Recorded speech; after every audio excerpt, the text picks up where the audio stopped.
I value our friendship too much to risk it, she said when I asked about taking things further, so I respected her choice, moved on completely, and found real love. Now she's texting happy birthday 3 years later while I post engagement ring shopping videos. Paige and I had been close friends for 2 years, sharing our Friday night movie traditions and genuine conversations about everything from career goals to family drama. As an engineering consultant in Orlando, I valued consistency and authentic connections, which made our friendship feel like something rare and worth protecting. But that November evening, watching some forgettable romantic comedy on her couch, I finally worked up the courage to tell her how I really felt. Paige, I need to be honest with you about something, I said during a quiet moment between scenes, my heart hammering against my ribs. I've developed feelings for you that go beyond friendship, and I was wondering if you might feel the same way. She paused the movie and turned to face me with that gentle expression I'd grown to love, but her words cut deeper than any harsh rejection could have. Drew, I value our friendship too much to risk it, she said softly, reaching over to squeeze my hand in that comforting way that now felt like a consolation prize. I've seen too many great friendships get ruined when people try to make them into something else, and I can't bear the thought of losing what we have. I nodded and managed what I hoped was an understanding smile, telling her that I respected her decision and appreciated her honesty, even though internally I felt like someone had just explained why I'd never be good enough for the thing I wanted most. We finished the movie in manufactured normalcy, both of us pretending that nothing fundamental had just shifted between us, and I drove home with my chest feeling hollow and my mind already calculating how much distance I'd need to heal properly. The next morning, I opened my laptop and started researching engineering positions in other cities, knowing that staying close to something I couldn't have would only make everything worse. Over the following month, I implemented what I privately called my graceful exit strategy, gradually pulling back from our regular Friday movie nights and group hangouts without creating any drama or making Paige feel like she'd done something wrong. I started declining invitations with legitimate-sounding excuses about work projects and family obligations, and when I did show up to group events, I kept things light and friendly while positioning myself near other people instead of gravitating toward her like I used to. Within 2 weeks of that conversation, I'd applied for a senior engineering consultant position with an infrastructure firm in Kansas City, and their response was faster than I dared hope. They wanted me to start in 6 weeks, citing my experience with water treatment systems as exactly what their expanding Midwest operations needed. When I told our friend group about the move over drinks at our usual Thursday spot, I watched Paige's face carefully as I explained the opportunity for career advancement and the chance to lead major municipal projects. Wait, this seems really sudden, she said, her eyes searching my face with an expression I couldn't quite read. Is this because of our conversation last month? I gave her my most reassuring smile and shook my head, explaining that I'd been considering a change for months and this opportunity was too good to pass up, which was technically true even if the timing wasn't coincidental. At my goodbye party the following weekend, Paige pulled me aside near the end of the evening and slipped a braided friendship bracelet around my wrist, the kind we used to make fun of in middle school but somehow felt significant now. Promise me you'll stay in touch, she said, her voice carrying an urgency that made me wonder if she was starting to understand what she was losing. Of course, I replied, meaning it in that moment but not yet realizing this would be our last real conversation for years. Kansas City became my clean slate in ways I hadn't anticipated, and I threw myself into building an entirely new life with the methodical approach I usually reserved for engineering projects. Within my first month, I joined 2 hiking clubs, signed up for weekend cooking classes at the local culinary institute, and completely overhauled my social media presence by unfollowing all Orlando connections and posting photos of Missouri trails and downtown farmers markets instead of our old group hangouts. My new job at Midwest Infrastructure Solutions challenged me in ways my previous position never had, with complex water treatment projects spanning 3 states that required me to travel and collaborate with teams I genuinely respected. When Paige started texting me about her latest dating disasters and workplace drama, I responded with polite but increasingly distant pleasantries, "That sounds frustrating," or "Hope things improve," before eventually just hitting the like button on her messages without crafting the thoughtful responses she was clearly expecting. The shift became most apparent when she called me at 11 p.m. on a Tuesday, crying about how her apartment had been broken into and she felt unsafe and violated, needing someone to talk her through the emotional aftermath like I'd done countless times before. Instead of the hour-long comfort session she was expecting, I sent a brief text, "Sorry to hear that happened. Hope your insurance covers everything and you're staying somewhere safe tonight." The silence that followed told me she'd gotten the message that I was no longer her go-to emotional support system, though I doubt she understood why that had to change. 3 months into my Kansas City life, I discovered rock climbing at a gym downtown where I met Faith, a physical therapist whose approach to conversation felt refreshingly different. She asked about my engineering projects with genuine curiosity, shared stories about her own adventures in mountain biking and trail running, and treated our interactions like exchanges between equals rather than opportunities for her to download her problems onto someone else. "You know what I love about climbing?" Faith said during our 3rd session together, chalk dust on her hands as we discussed route strategies. "It's just you and the wall, no excuses, no one else to blame if you don't make it to the top, but also no one else's drama weighing you down." I found myself actually laughing, not the polite chuckle I'd perfected for social situations, but genuine amusement at meeting someone who understood that personal responsibility was attractive rather than burdensome. What developed between Faith and me felt fundamentally different from any relationship I'd experienced before, built on shared adventures rather than shared complaints about life's unfairness.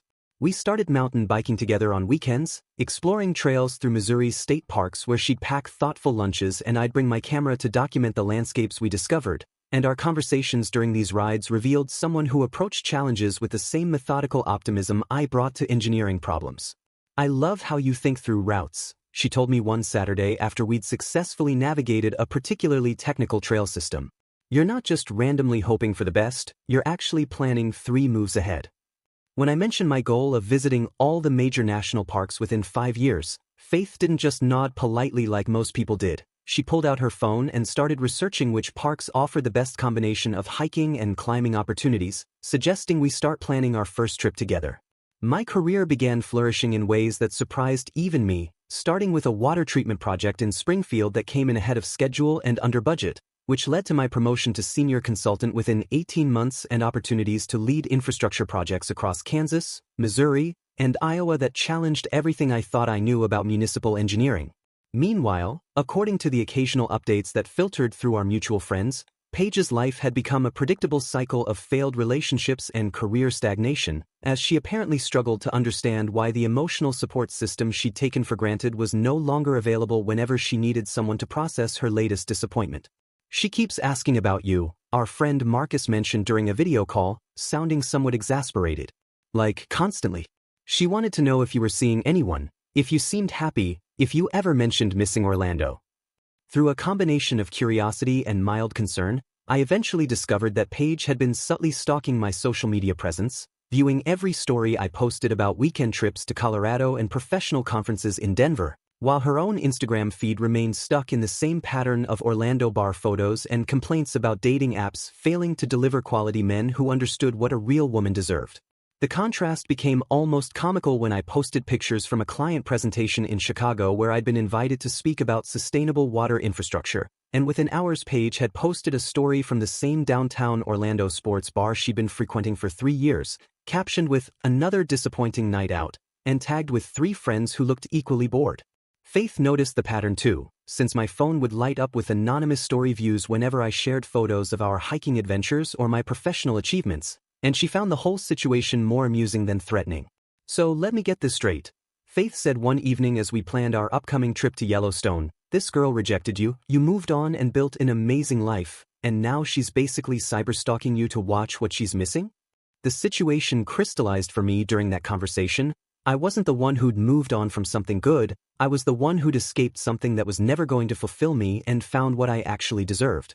By the time Faith and I celebrated our first year together with a climbing trip to Red River Gorge, I'd completely stopped checking whether Paige was viewing my stories, because I finally understood that her attention was irrelevant to my happiness and her absence had made space for something infinitely better. 2.5 years after leaving Orlando, I was reviewing project specifications in my corner office when my assistant knocked and said someone named Paige was there to see me, claiming to be an old friend who happened to be in town on business.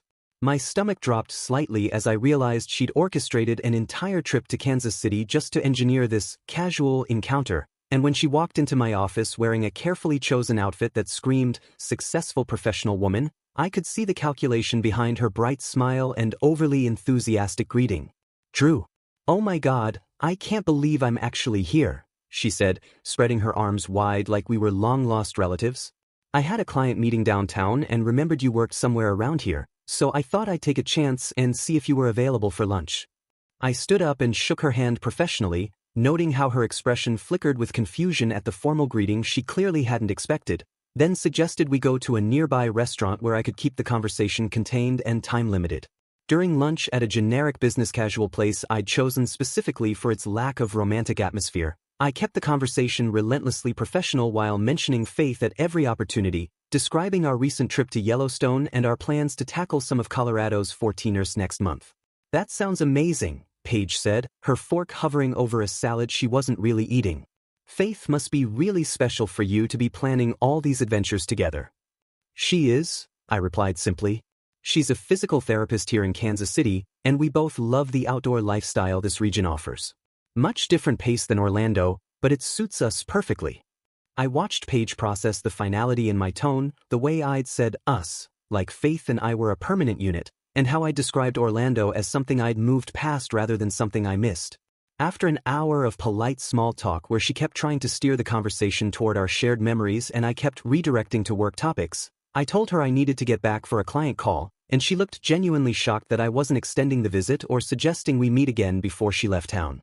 "It was good to see you," I said as we parted ways on the sidewalk, and the carefully neutral phrase clearly wasn't what she'd hoped to hear. Within a week, the texts started arriving in a completely different tone than her previous casual updates, long messages filled with specific memories about our friendship and subtle suggestions that she'd made a mistake in not appreciating what we had. "I was thinking about that time we drove to Cocoa Beach and got caught in that thunderstorm," read one message. "Remember how we sat in your car for 2 hours just talking about everything? I miss having someone who really understood me like that." I read it, put my phone away, and went back to reviewing engineering reports without responding. Her messages grew longer and more desperate over the following weeks, transitioning from nostalgia to direct statements about reconsidering our friendship dynamic, but I either didn't respond at all or sent brief, polite replies that gave her nothing to build on. "Hope you're doing well," became my standard response when I responded at all, a phrase that acknowledged her message without encouraging further communication. The fake emergencies started about a month later, beginning with a family crisis text at 10 p.m. claiming her father had been rushed to the hospital and she needed someone to talk to who really knew her family situation. Instead of calling like she clearly expected, I ordered flowers to be delivered to the hospital with a card expressing my hopes for her father's quick recovery, a gesture that was thoughtful enough to avoid seeming heartless but impersonal enough to maintain appropriate boundaries. When she texted the next day to thank me for the flowers and mentioned that her dad was fine but she'd really needed to hear a familiar voice, I didn't respond at all. According to Marcus, who'd grown tired of being Paige's intermediary for Drew-related information, her Orlando friends had started distancing themselves as she became increasingly obsessed with getting Drew back and couldn't participate in group conversations without somehow steering them toward analyzing my social media posts or speculating about whether Faith and I were really serious. "She's honestly become kind of exhausting," Marcus admitted during one of our quarterly catch-up calls. "Every time we hang out, she finds a way to bring you up, and when people try to change the subject, she gets defensive and says we don't understand how special your friendship was." The irony wasn't lost on me that Paige had finally realized the value of what she'd rejected, but only after watching me build something better with someone who'd recognized my worth from the beginning. 3 years to the day after I'd left Orlando, my birthday arrived with the kind of crisp October morning that made Kansas City feel like home, and I was enjoying coffee with Faith when my phone buzzed with a text from a number I hadn't heard from in months. "Happy birthday, Drew. I can't believe it's been 3 years since you moved away. I was just thinking about your 26th birthday when we went to that terrible mini-golf place and you insisted on keeping score even though half the holes were broken. Remember how competitive you got about that windmill hole? I miss those easy times when we could just be ourselves without any complications. I know things got weird before you left, and I've been doing a lot of thinking about that conversation we had. Maybe I was scared of ruining something good, but now I wonder if I missed out on something even better. I hope you're happy out there, but I also hope you remember that some connections are too special to just disappear. Would love to catch up properly if you're ever in town or if you want to video chat sometime. Hope your day is amazing." The message was clearly crafted to sound casual while hitting every emotional button she could think of, mentioning specific memories that only we shared and ending with an opening for renewed contact that tried to sound natural rather than desperate. I read it twice, felt absolutely nothing beyond mild irritation at the manipulation attempt, and put my phone face down on the kitchen counter without responding. "Everything okay?" Faith asked, noticing my expression, and when I showed her the message, she raised her eyebrows and shook her head with amused disbelief. Wow, she really went all out for that one. Timing's pretty incredible too, considering what we're doing today. She was right about the timing, because we'd planned to spend the afternoon at Jefferson Jewelers downtown, looking at engagement rings that Faith had been subtly pointing out during our recent discussions about the future. At the jewelry store, I posted an Instagram story of our intertwined hands over a display case full of diamond rings, with the caption, "Big decisions ahead," and a heart emoji, not thinking about who might see it until my phone started ringing 20 minutes later. The caller ID showed Paige's number, the first time she'd actually called me in over a year, and I immediately declined the call and watched as she tried twice more before apparently giving up. "Let me guess," Faith said, watching my phone buzz with voicemail notifications while we examined a particularly beautiful solitaire setting. "Someone saw our story and had some feelings about it." When we got home that evening, I played the voicemail on speaker so Faith could hear Paige's rambling, slightly breathless message about wanting to catch up properly, and how she'd been thinking a lot about us lately, and maybe we could video chat this weekend to really reconnect as friends. Her voice carried that forced casual tone people use when they're trying to sound unaffected while clearly falling apart, and she ended with, "I know you're probably busy with work and everything, but I really think we should talk soon, like really talk, you know?" Before the message cut off mid-sentence. Faith and I looked at each other across the kitchen counter, and she started laughing first, which made me laugh too, at the absurdity of someone trying to reinsert themselves into a life they'd rejected right at the moment when that life was reaching its highest point. "Should I feel bad about how perfect this timing is?" Faith asked, still giggling. "Because I kind of love that she's watching you move on to the most important commitment of your life." That night, I blocked Paige's number on everything, deleted the voicemail without listening to it completely, and spent the evening researching hot air balloon companies in Missouri because I decided exactly how I wanted to propose to the woman who'd never made me question my worth. 6 weeks later, on a perfect November morning with the Missouri River stretching out below us like a ribbon of gold, I proposed to Faith as our hot air balloon drifted silently through the sunrise, and her immediate yes came through tears of pure joy that had nothing to do with obligation or settling for someone safe. "I can't believe you planned all this," she said, looking at the ring I'd chosen based on months of observing what she actually liked rather than what I thought would impress other people, and the way she kissed me felt like coming home to a place I'd never known I was searching for.